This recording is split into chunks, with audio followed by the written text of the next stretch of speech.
Welcome to the Somatic Coaching Academy Podcast. I'm Ani Anderson. And I'm Brian Trzaskos. Join us as we explore the science and art of trauma-sensitive somatic practices and tools. Strengthen your practice as a coach, therapist, or holistic professional. Master the art of motivating even the most challenging clients when you understand how to tap into and unlock your client's complete holistic intelligence. If you want to learn the most cutting-edge, research-supported skills for personal and professional mastery, you've come to the right place. Let's get this conversation started. Hello, and welcome to the Somatic Coaching Academy Podcast. Hey, Brian. Morning, Ani. Morning. Happy New Year.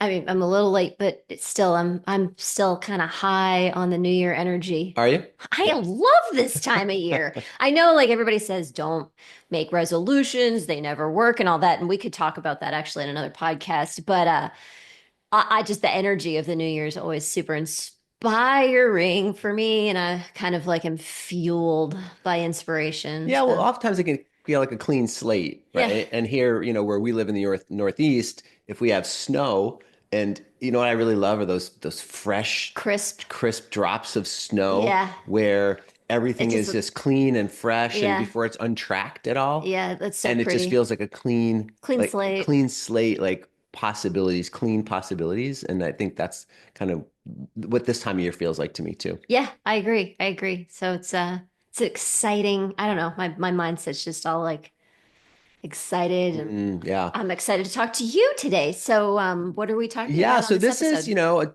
timely topic, I think, or however you want to frame it for yourself. So this is episode 63.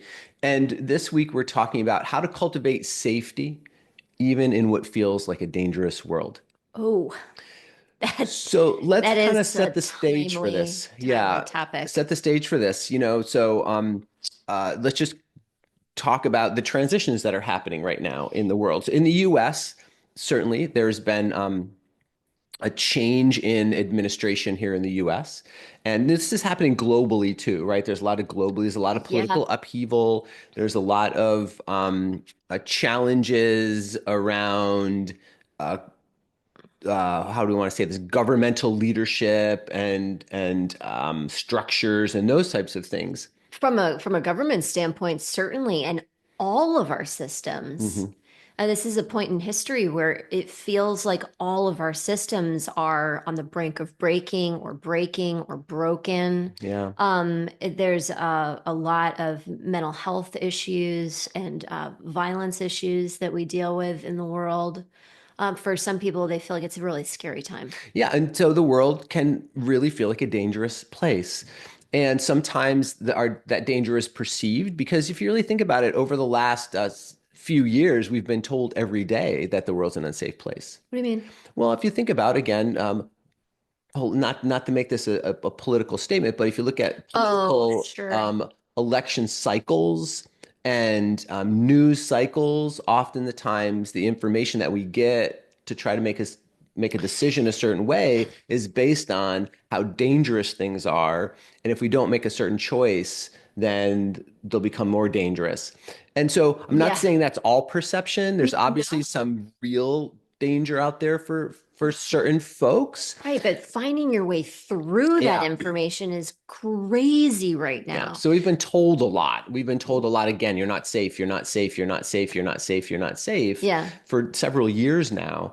And that can really create a firm perception that I'm actually not safe. Well, I think each of us has within us programming around not being safe. Mm-hmm. And so when we hear it from the external, it can further reconfirm, even if we're kind of like positive, calm, happy-going people, all of us have that program somewhere inside. So if we keep having it reinforced from the external, it starts to take hold in some manner, and it takes a great deal of energy to refocus our programming rather than kind of fall into that programming that lives within each of us and go like, oh, hey, maybe I'm not safe, or yeah, you're right, and then to reconfirm that programming, like it takes energy and focus and skill and capacity and all of that stuff. Resource to do that. Yeah, absolutely. So it's just the primal need really for safety that can get activated Yeah. and then filter and perfuse its way into all parts of our lives.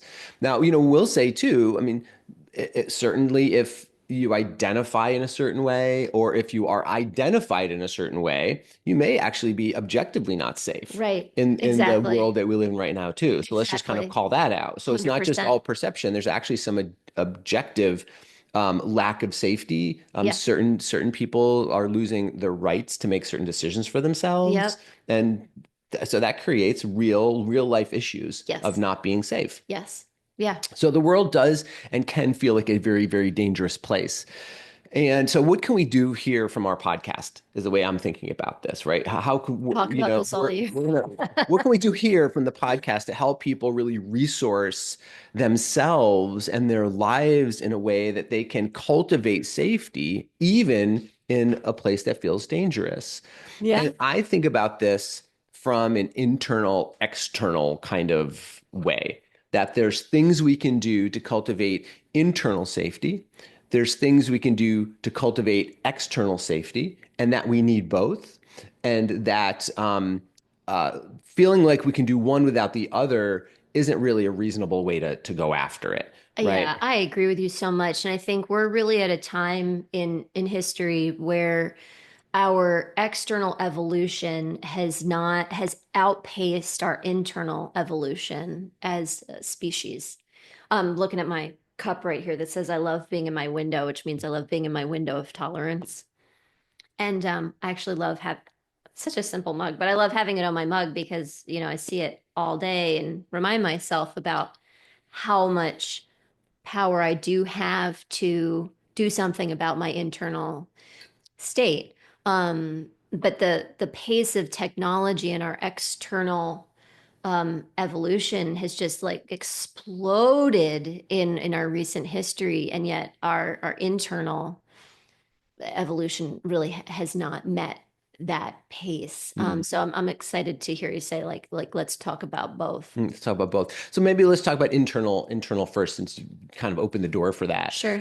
So what can we do to create more internal safety? Really, we're talking here about developing capacities for resilience, which is really the ability to respond and mindfully and consciously shift our internal experience, regardless of what's going on externally. I'm not going to take us down this rabbit hole, but can we do another podcast about resilience? Because this is a tricky topic for me. On one hand, 100, it's like both and kind of situation, like 100% cultivating resilience. And also some of us and some peoples are so friggin' tired of being resilient because of external things. Mm. So I'm not going to take us down that rabbit hole, but let's talk about it another time. So go ahead. Yeah, well, let me just touch on that really quickly, because I've had this conversation with other people too, and there oftentimes is some debate around, well, what does resilience mean? And I'm really talking here about micro resilience, not macro resilience. So what do you So mean? macro resilience is a sense that in order to be worth something, um, deserving of something, be worthy of telling my story, I need to overcome some macro challenge in my life. I need to overcome a disease, or I need to overcome an abusive relationship, or I need to overcome addiction or something like that to be able to. That I think that in terms of macro resilience, and I've talked to people who are like, I'm so tired of that. I'm just tired of having to overcome something all the time in order to feel Sure. valuable or worthy or meaningful. Sure. And so micro resilience for me is a little bit different. The idea of being in your window of tolerance, to using your mug for an analogy here for a moment, that being in our window of tolerance means we're in a place of nervous system regulation, and that's a great place to be. And also, things happen in the world that kick us out of that window. That's just life. Life kicks us out of that window. So when I think about micro resilience, it's the capacity to not always try to stay in the window all the time, because that's also not reasonable, because life will kick us out. It's the idea that when we do get kicked out, we know how to get back in. I like that. I like the way that you're talking about it because life does kick us out, and sometimes, and for some peoples, more than other people, Yeah.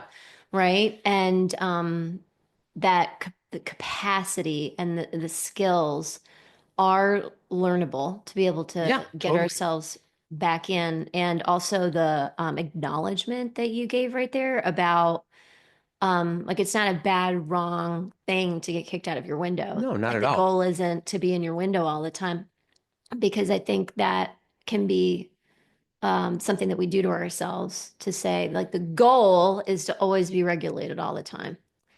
Um, Yeah, that also sets up an unrealistic expectation for ourselves sure. and for other Which people, feeds that which, macro resilience you right, were talking about exactly. actually to be there. Yeah. Okay. That's a really Right. good distinction. Which can be degrading, demoralizing, demotivating over time, Yeah. right? So if we just step back for a second and say, hang on a second. So I have a window of tolerance and I can do a couple of things with it at least. So the two things I can do with it, I know for sure, are I can widen my window of tolerance over time with certain practices, which means that I am more likely to be inside of my window more of the time. And then the other thing I can do with my window of tolerance is knowing that sometimes you just get kicked out of it because that's life, that I have the capacity to get back into it again. And so those are the two ways that would where we and our students and our clients that we work with a lot of the time are those two primary key things, because that's something they can control. They can Hmm. control practicing widening their window of tolerance, and they can control practicing getting back into their window of tolerance. Yeah. I think I'll speak for myself. When I don't feel safe, the very first thing I start to do is start to try to control the external environment. Mm, And I don't know I'm doing that, by the way, right away. It takes a great deal of watching myself and witnessing and self-awareness and practice and all of that stuff to be like, oh, that's actually me trying to control my external environment. Because in the moment, I think I'm right or that's the right right. solution. And so the practices have given me the opportunity to learn how to and practice controlling my internal environment or bringing, like you said, that resilience to my internal environment, which is actually something I can do.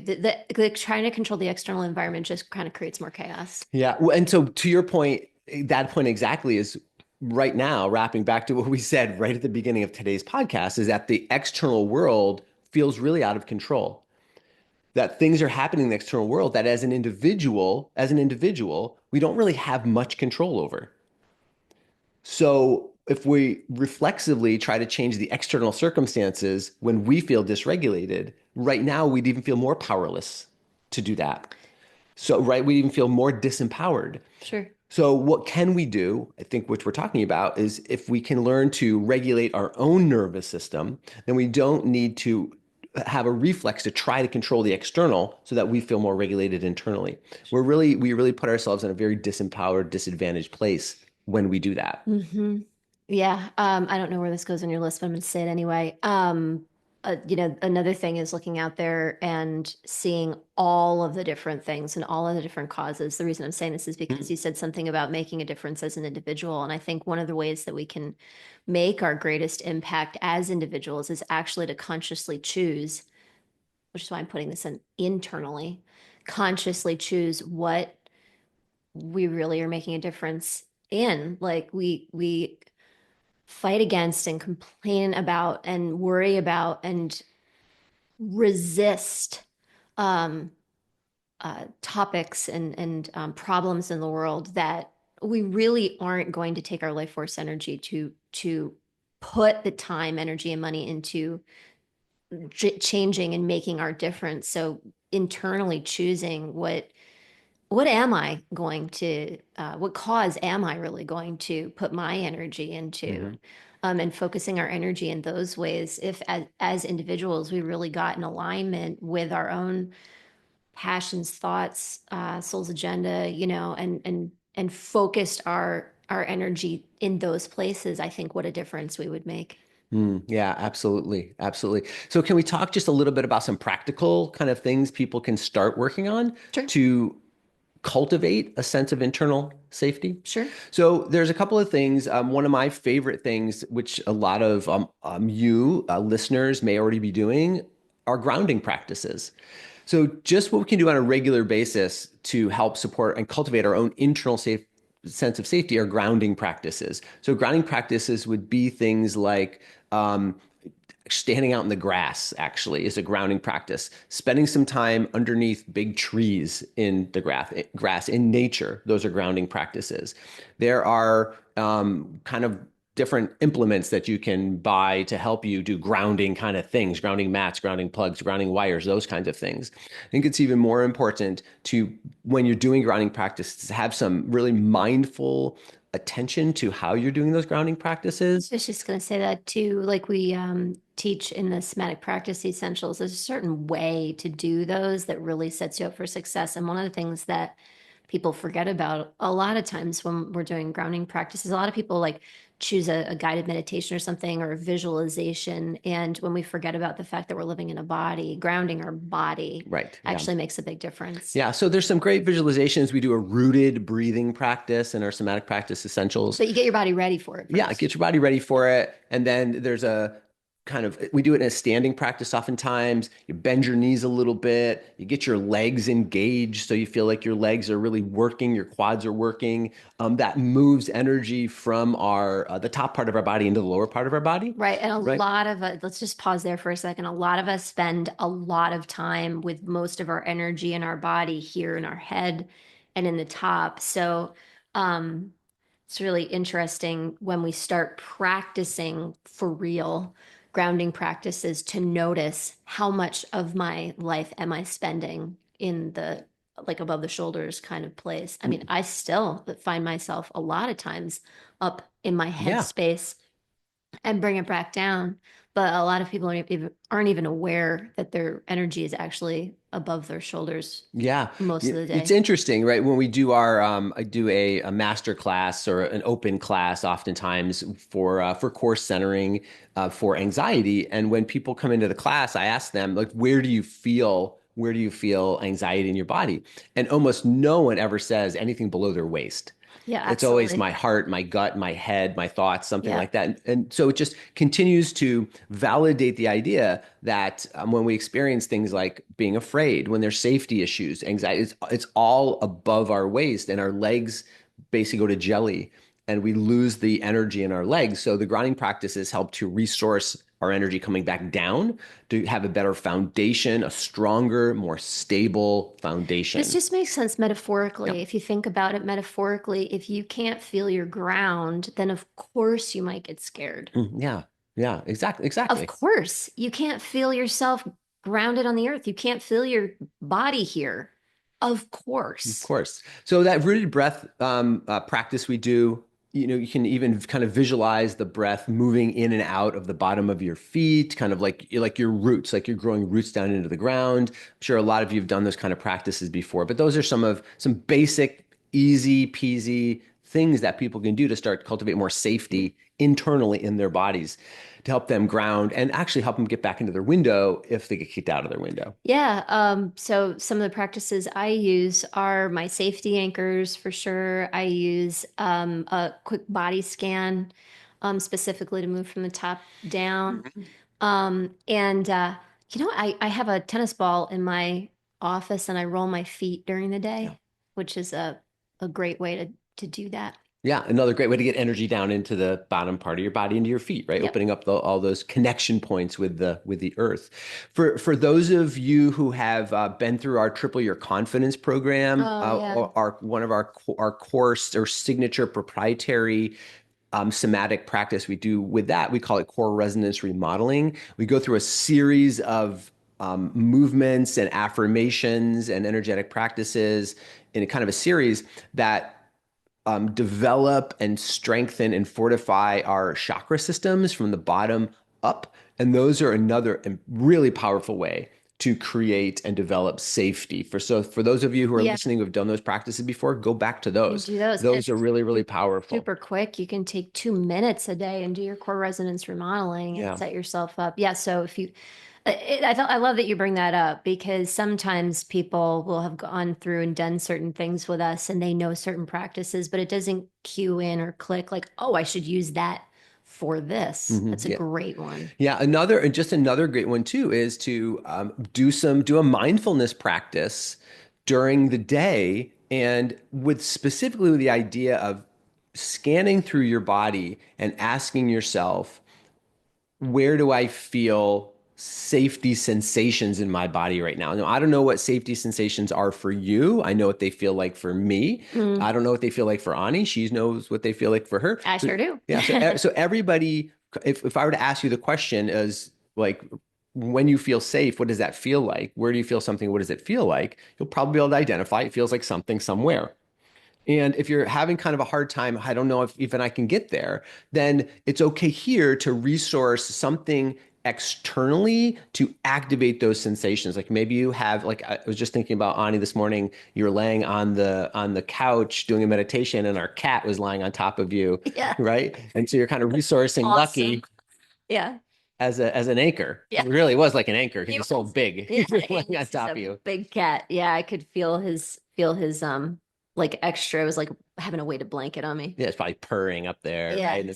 So you may have a dog or a cat, probably not a goldfish or something. It's probably an animal that you could pet and connect with that would help activate a sensation of safety for you.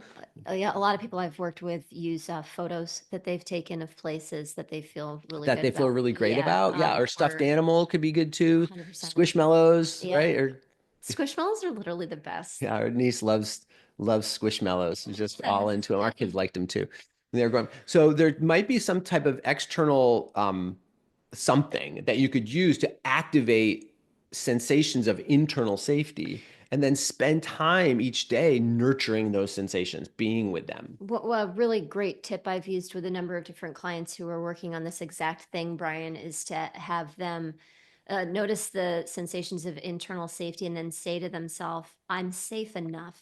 Hmm. That I'm safe is really, really great, and use that. But over this past year, I've had a number of people tell me this particular thing has changed their entire Hmm. lives, Hmm. to say I'm safe enough when they feel those sensations. So if that's helpful to anybody listening, man, Yeah, absolutely. And of course, so for good. our private clients and for our students, our Somatic Coach Pro students, we use a method we call advanced cross mapping for safety. Yeah, which is so So great. that's like a whole other kind of deeper way to do these practices. So if that's something you're interested in learning, reach out to us at the Somatic Coaching Academy, and we can kind of connect you with an associate coach to do that work. Yeah, and I think part of the difference here that's important to bring up is there's techniques that you can use that are really, really helpful, and you'll do them as practices and do them as practices. And there is also rewiring your nervous system, kind of like you were talking about at the beginning of the podcast about that macro resilience, to reprogram your macro resilience, and reprogram your nervous system. So there are also things you can do to actually work on that too. Yeah. So as we kind of segue from internal to external here, there's something really interesting that can happen between internal and external. So one of the things that can happen for folks, especially for people who have experienced past episodes of loss of safety, so let's just say kind of traumatic experiences in the past, and their internal nervous system tends to become dysregulated more frequently or more easily than they would like to. Oftentimes what can happen is someone can feel dysregulated internally or lack of safety internally, not safe internally, but the external environment that they're in the moment is objectively safe. Mm-hmm. So they feel unsafe, but their environment is actually safe. And that experience for people can feel very unsettling because part of their awareness is like, I'm looking around my environment and my environment is safe. I'm home, the doors are locked, I'm alone, I'm with my cat. So I'm in no immediate danger. But internally, my nervous system is freaking out like I'm in immediate danger.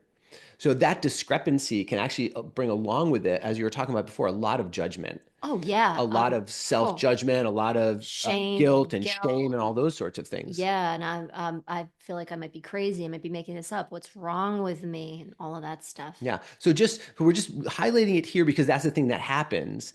And part of to be kind of integrated as we integrate our nervous system is to have more accurate alignment between our internal sense of safety and what's actually happening in the external. Because it's also not functional to be in a situation where the external environment is objectively unsafe, but internally, Yeah. you're not registering that. Yeah.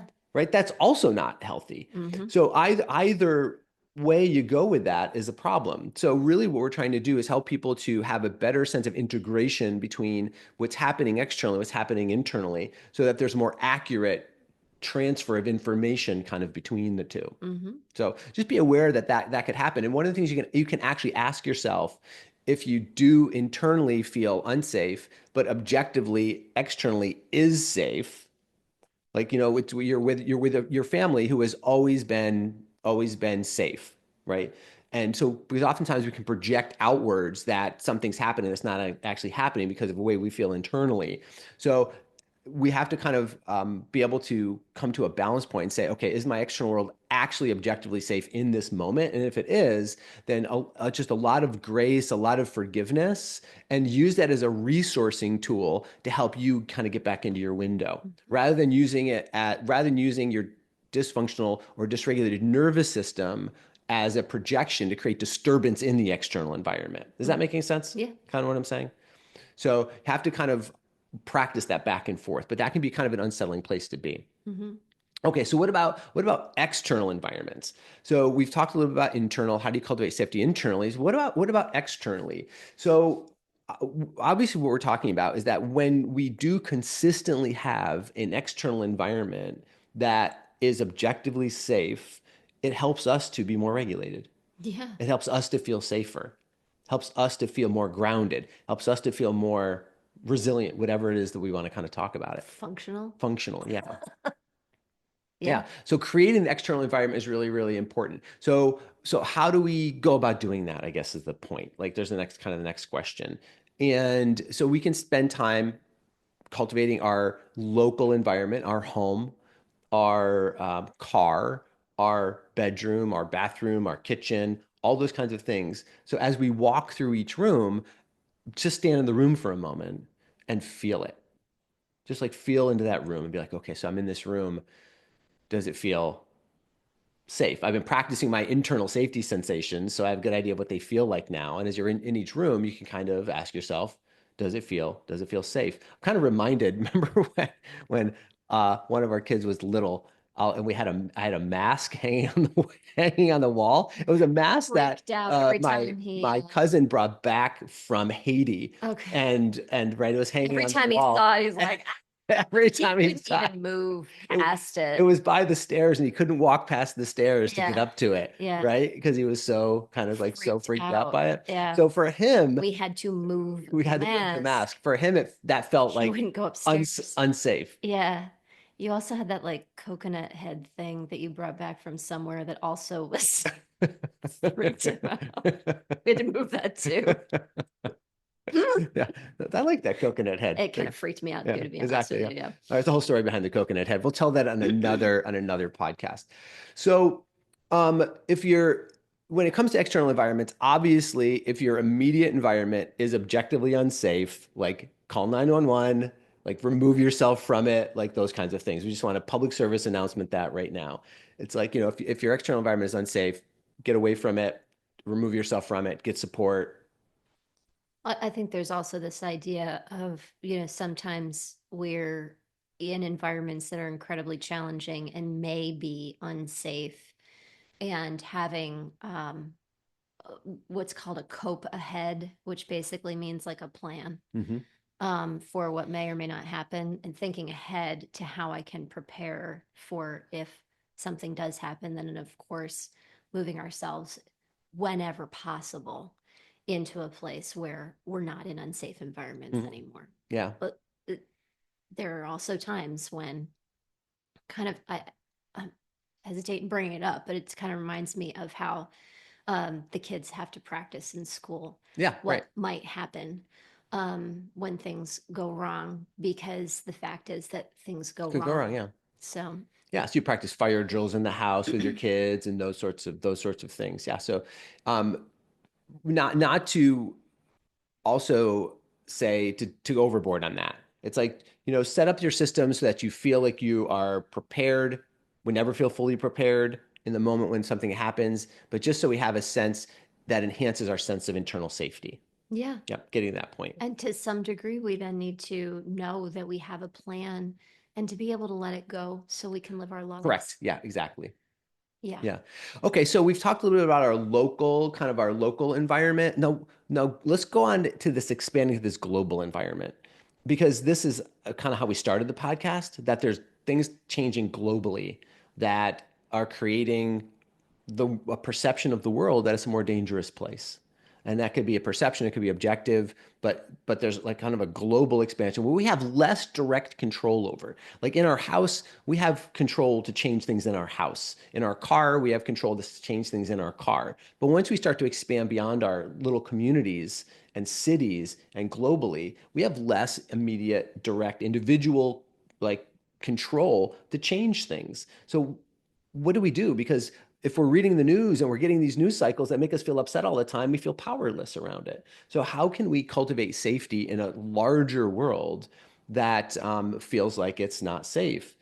And you said something even last night when we were talking about this, Ani, that I think is really important, is that community. Community is the new um, like grounding factor, like the safety net, right? Community is our new safety net. Yeah. And let me just expound upon that a little bit, because what I was going to say as I was listening to talk about this was we have a choice to a large degree in what we consume. And we have habits around what we consume that we can change. And I am pausing for dramatic effect here because I have clients who tell me, for example, I watch the news and I get so worked up, or I open social media, I get so worked up. I see my email, I get so worked up. Brian, I don't have social media on my phone. I don't have email on my phone. I don't watch the news on my phone. I do have a phone in my pocket most of the time, but I am conscientious about what I Mm-hmm. consume. And so I would assert, really need to be intentional about that. And the reason I'm bringing it up with community is because it's exceptionally hard to change habits when our Mm-hmm. communities are still functioning within those habits. So, for example, a lot of my private clients are business owners, and everybody has their email on their phone. And so one of my clients will say the email on the phone is just really like I'm getting like acid reflux about and I'll say, take the email off your phone. How about, and that's a great idea. But then because of the community of people that all have email on their Mm-hmm. phone, Mm-hmm. they don't take email off their phone. We really have to watch. We really have to be intentional about the communities that we get ourselves into. Right. Yeah. And I think one of the most important things to be questioning is, what does this community consume? Great question. And Great question. another one that's kind of similar. Remember when our kids first got we tried to keep cell phones and social media and stuff away from our kids for as long as humanly possible, but once COVID hit, it was pretty much inevitable.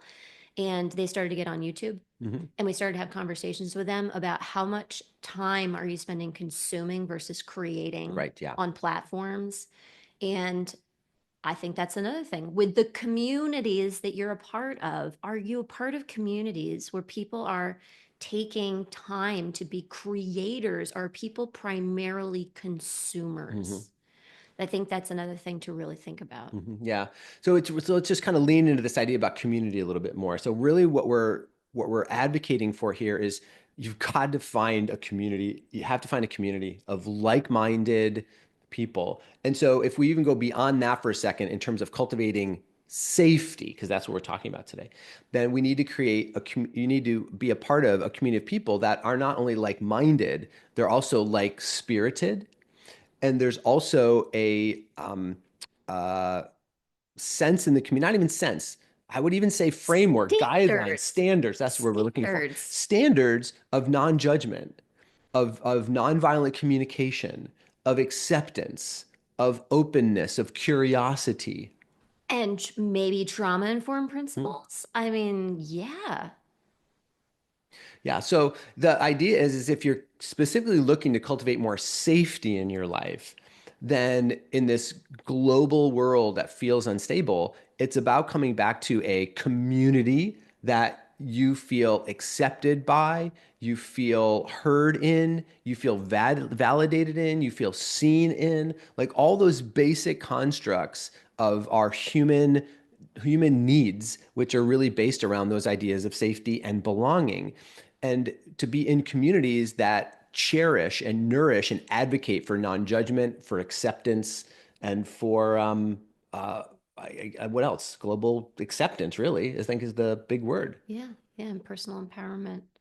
Yeah, this has been such a fantastic conversation, Brian. I'm so glad that you brought it up. I think it's really timely that you did. And I always love to leave listeners with some hope. Yeah. I know a lot of you who are listening are already a part of the Somatic Coaching Academy community in terms of our private clients and our certification students who we communicate virtually in our virtual network. And I'm so thrilled as we're talking about this, that is a place that people can come home to every day.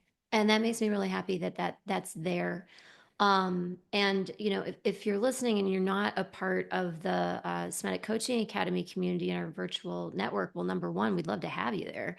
And also, there are communities. There are communities doing really good work in the world and taking some time to get intentional about thinking about that for yourself. We've given you some really awesome tips also in this podcast for cultivating internal safety. So use them yourself, send them to somebody else who could, hey, I listened to this podcast and I thought maybe you would like to listen to it too. You don't even have to say, listen to the 20-minute mark, or I think you need, just pass it along if you think it could help.